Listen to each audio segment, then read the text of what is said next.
نحمدہ ونصلی ونسلم علی رسولہ الکریم اما بعد۔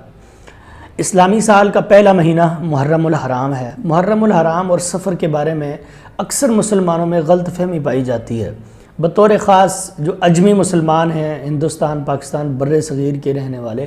وہ لوگ یہ سمجھتے ہیں کہ محرم الحرام یا سفر میں رشتہ کرنا، شادی کرنا یا نکاح منعقد کرنا یا منگنی کا پیغام بھیجنا یہ نحوست کا سبب ہے، اور وہ منگنی، شادی اور وہ تعلق کامیاب نہیں ہوگا، وہ رشتہ کامیاب نہیں ہوگا۔ اسی طرح بعض لوگ یہ سمجھتے ہیں کہ اس مہینے میں گوشت کھانا یا پھر جانور ذبح کرنا وہ درست نہیں ہے، مکروہ یا حرام ہے یا ناجائز ہے۔ یا بعض لوگ یہ سمجھتے ہیں کہ اس مہینے میں معاملہ طے کرنا، کسی کے ساتھ لین دین یا تجارت کا معاہدہ کرنا یہ درست نہیں ہے، وہ یہ سمجھتے ہیں کہ یہ نحوست والا مہینہ ہے۔ آئیے قرآن اور سنت کی روشنی میں اس بات کا جائزہ لیتے ہیں کہ کیا ان مہینوں میں تجارت، شادی بیاہ، لین دین، جانور ذبح کرنا یا گوشت کھانا حرام ہے، مکروہ ہے، حلال ہے، کیا ہے؟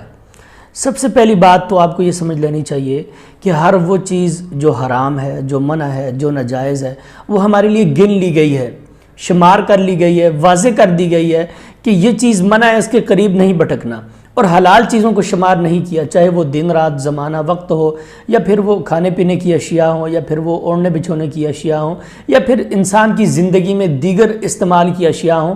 ان کو گنا نہیں گیا، نہ ان کو شمار کیا گیا ہے، بلکہ ان کو ایسے ہی چھوڑ دیا گیا ہے۔ وہ علی الاطلاق حلال ہیں، جائز ہیں، ہمارے لیے درست ہے، ہم ان کا استعمال کر سکتے ہیں۔ اچھا، اس کے بارے میں کہ محرم اور سفر کے مہینے میں شادی کرنا کیسا ہے، اہل علم کا سکوتی اجماع ہے۔ سکوتی اجماع کا مطلب یہ ہے کہ سارے اہل علم، سب سے پہلی بات اللہ تعالیٰ نے منع نہیں کیا، پھر رسول کریم صلی اللہ علیہ وسلم نے کسی حدیث میں منع نہیں کیا، پھر اس کے بعد جو صحابہ کرام تھے جنہوں نے آپ صلی اللہ علیہ وسلم کے ساتھ زندگیاں گزاری، تابعین، تبع تابعین، ائمہ، فقہا، محدثین اور سارے سلف صالحین، ان میں سے کسی نے بھی اس مہینے میں، ان دو مہینوں میں محرم اور سفر میں شادی کرنا ممنوع نہیں سمجھا، مکروہ نہیں سمجھا، ناپسندیدہ نہیں جانا، نہ اس سے کسی کو منع کیا ہے۔ ایک حرف بھی اس مہینے کی حرمت یا کراہت کے بارے میں اسلاف میں سے ثابت نہیں ہے۔ یہ صرف اس وقت کے لوگوں کی گھڑی ہوئی داستانیں ہیں، افسانے ہیں، اور یہ قصے کہانیاں ہیں کہ اس مہینے میں شادی نہیں کرنی، اس مہینے میں آپ نے کوئی لین دین نہیں کرنا یا گوشت نہیں کھانا۔ تو قرآن اور سنت میں اور نبی اکرم صلی اللہ علیہ وسلم کی زندگی میں اور صحابہ اور اسلاف کی زندگی سے ہمیں ایسی کوئی چیز نہیں ملتی کہ اس مہینے میں کوئی معاملہ کرنا، شادی بیاہ کرنا یہ ممنوع ہے۔ ایک بات تو تھی یہ۔ اب آئیے اس طرف کہ اس مہینے میں بعض صحابہ کرام سے شادی کرنا ثابت ہے، جیسے حضرت علی رضی اللہ تعالیٰ عنہ کے بارے میں ہے۔ امام ابن کثیر رحمۃ اللہ علیہ البدایہ والنہایہ میں فرماتے ہیں کہ امام طبری رحمۃ اللہ علیہ نے نقل کیا ہے کہ حضرت علی رضی اللہ تعالیٰ عنہ نے اس مہینے میں، یعنی محرم کے مہینے میں ان سے شادی کی تھی،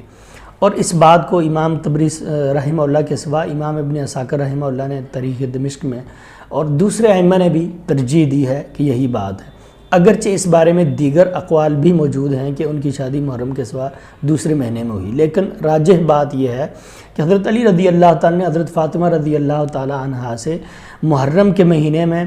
دوسری ہجری میں سن 2 ہجری میں نکاح کیا، اور تیسری ہجری میں یعنی سن 3 ہجری میں انہوں نے حضرت علی رضی اللہ عنہ کے ساتھ بنا کی، یعنی رخصتی کی۔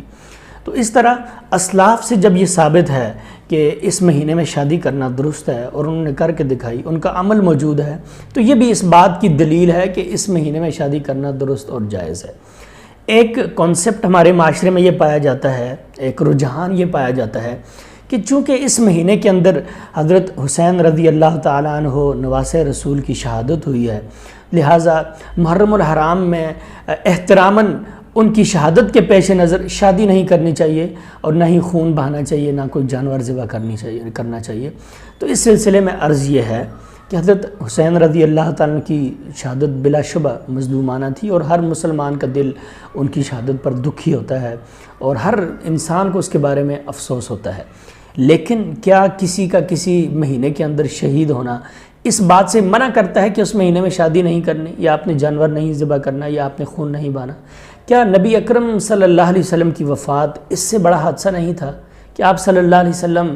آدم کے ہر بیٹے کے سر کا تاج تھے، اور ساری انسانیت کے سردار تھے، نبیوں کے امام تھے، جنت کی کنجی آپ صلی اللہ علیہ وسلم کے ہاتھ میں تھی، غرض اللہ کی اس زمین پر سب سے معزز انسان تھے، آپ صلی اللہ علیہ وسلم ربیع الاول کے مہینے میں فوت ہوئے، تو کیا اس مہینے میں بھی شادی نہیں کرنی چاہیے؟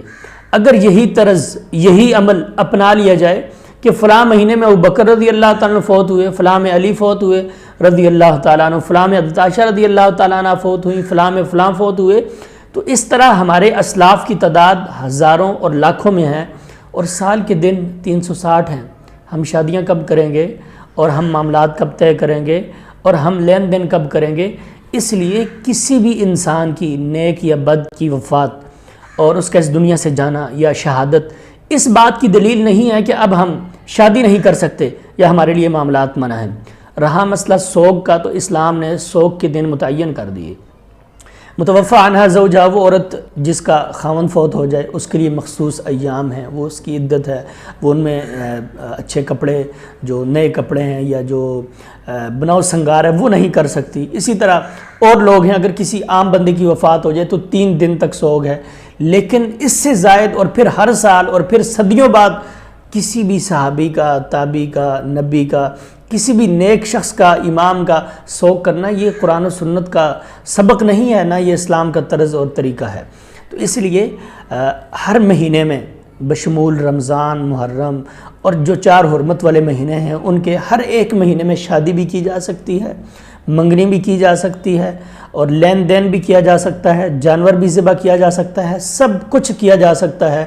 تاکہ جب ہمیں اللہ اور اس کا رسول صلی اللہ علیہ وسلم کسی امر سے منع کر دیں، ہم وہ کام نہیں کریں گے۔ اس کے سوا ہر ایک کام کی اجازت ہے۔ اللہ تعالیٰ